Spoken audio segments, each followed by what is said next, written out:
Hello साथीहरु, तपाईलाई स्वागत छ फेरि पनि आज अर्को अपडेटमा। अहिलेको अपडेट चाहिँ म तपाईहरुको बीचमा फेरि लिएर आएको छु।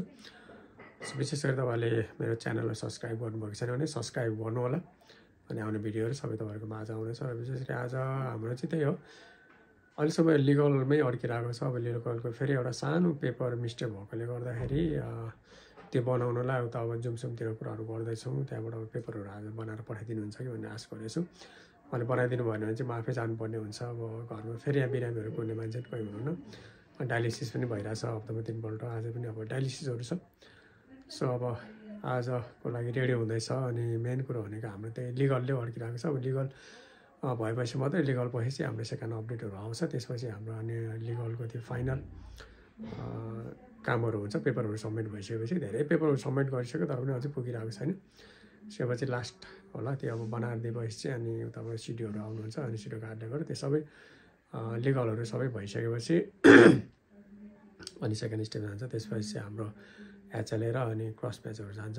त्यसपछि अनि पैसा रेडी गर्नुपर्ने छ। त्यसको एक हप्ता पछाडी चाहिँ अनि अपरेसनको लागि हामी हस्पिटल भर्ना हुनुपर्छ। सो त्यही छ अपडेटहरु। अब सेकेन्ड भिडियोमा म अरु लिएर आउनेछु, सब्स्क्राइब गर्नु होला। अब डायलिसिसको लागि हामी रेडी गर्दैछौँ। अब के खाने कुराहरु बन्दैछ। सो अब हेर्दैछौँ। आज चाहिँ हाम्रो मोमो बन्दैछ डायलिसिसको लागि रेडी हुँदैछ। एकछिनमा पाक्छ साथीहरु।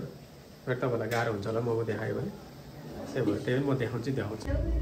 मोमोहरु चाहिँ रेडी भइसकेपछि आज डायलिसिसको लागि नै खाजा लिएर जाने। अनि है पाएर एकदम फ्रेस घरमा बनाएको यो चाहिँ अब मसलाहरु केही हुँदैन यसमा, एकदमै अर्ग्यानिक हो। त्यसैले मोमो